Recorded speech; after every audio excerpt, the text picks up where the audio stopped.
गांधी जी लगातार हमलावर हैं कि हमारा बेटा भी सीएम होना चाहिए। सबकी अपनी इच्छा होती है तो गलत बात है क्या? ना गलत नहीं। हाँ तो क्या है ये हमलावर कहाँ है? ना वो लगातार बोल रहे आप हैं। बोल रहे वो चाहते हैं उनका बेटा सीएम बने, तो कौन अपना बेटा को जो है ऊंचा जाते हुए या बड़े से बड़े पद पे जाते हुए नहीं देखना चाहता?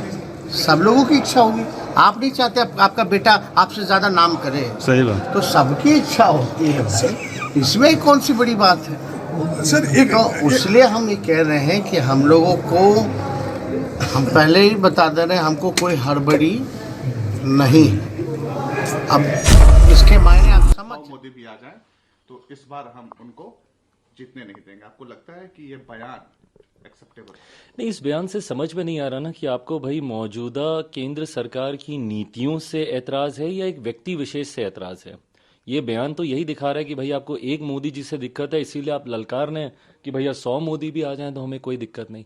तो जब आप एक व्यक्ति विशेष की इसको लड़ाई बना देते हैं तो ये आपकी कमजोरी को दर्शाता है। और एक आम भारतीय होने के नाते मुझे कंफ्यूज करता है कि भैया विपक्ष की नीति क्या है, या उनके सिद्धांत क्या हैं, या उनके विचार क्या हैं। आप भाई जब राजनीति में होते हैं तो दो तरीके की राजनीति कर सकते हैं, या तो सकारात्मक कीजिए या नकारात्मक कीजिए। नकारात्मक राजनीति में आप एक व्यक्ति का विरोध करते रहते हैं, विरोध करते रहते हैं, विरोध करते रहते हैं, बट उस बदले में आप क्या करेंगे ये भी तो आप बताइए ना। कल को भाई अगर भारत की जनता आपको चुने तो ऐसे क्या विचार हैं कांग्रेस के पास या तमाम विपक्षी दलों के पास जिसकी वजह से भारत की जनता विपक्ष के नेताओं को चुने। भाई सही गलत डिबेटेबल हो सकता है, बट केंद्र सरकार अपनी नीतियों पर काम तो कर रही है। पर जब मौजूदा विपक्ष उन नीतियों का विरोध करने की बजाय या उसमें अपनी बेहतर नीतियां बताने की बजाय से व्यक्ति विशेष का विरोध करते हैं, और वो भी इस कदर इस हद तक हो जाता है कि आप व्यक्तिगत टिप्पणियां करने लगते हैं। और व्यक्तिगत टिप्पणी आप लोगों ने 2019 में भी की थी, खामियाजा उस लोकसभा के चुनाव में आपको भुगतने को मिला था। पुनः जब आप व्यक्तिगत टिप्पणी करते हैं तो मुझे लगता है कि भारत की जनता कम से कम इसको स्वीकार नहीं करती है। कांग्रेस एकमात्र ऐसी पार्टी है जो ये दावा करती है कि विपक्ष या फिर महागठबंधन अगर बनता है तो कांग्रेस के बिना नहीं बन पाएगा, लेकिन नीतीश कुमार जी भी हैं जो दिल्ली आना चाहते हैं। तो फिर कैसे ये एकजुट होंगे और कैसे फिर लड़ेंगे बीजेपी से? भाई विपक्षी एकता एक भ्रम बना हुआ है और एक लंबे समय से विपक्षी एकता का प्रयास किया जा रहा है। और मैं सिर्फ लोकसभा चुनाव की बात नहीं कर रहा, जनरल इलेक्शंस में ही नहीं, अगर स्टेट में भी इलेक्शंस होते हैं तो वहां पे भी ये लोग प्रयास करते हैं कि भाई विपक्ष एकजुट हो। बट जो विपक्ष राज्य के चुनाव में एक नहीं हो सकता वो राष्ट्रीय चुनाव में कैसे एक साथ होगा।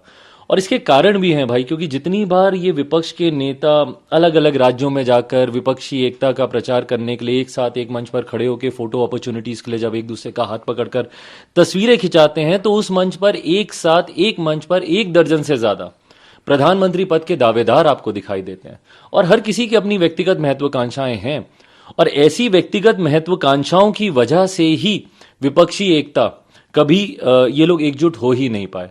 और आज भी भाई कई ऐसे दावेदार हैं, क्यों ममता बनर्जी जी नहीं चाहेंगी कि भाई वो विपक्ष का नेतृत्व करें, या क्यों नीतीश मेरे मुख्यमंत्री मेरे प्रदेश के वो भी उनकी भी अपनी ख्वाहिशें हैं कि भाई वो आए, केजरीवाल जी की अपनी ख्वाहिशें हैं, उत्तर प्रदेश के कई नेता हैं जिनकी अपनी ख्वाहिशें हैं कि भाई वो विपक्ष को लीड करें। ऐसे में कांग्रेस भी भाई एक बड़ी राष्ट्रीय पार्टी है।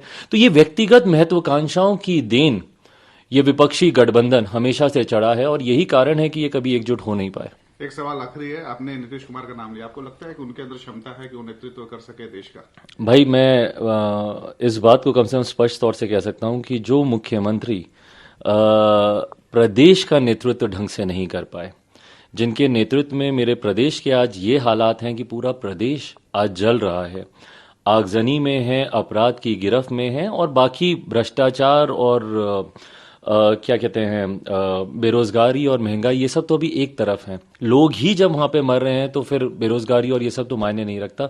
तो जो मुख्यमंत्री प्रदेश का नेतृत्व ढंग से नहीं कर पाए वो देश का नेतृत्व क्या करेंगे, ये अपने में एक बहुत बड़ा प्रश्न है।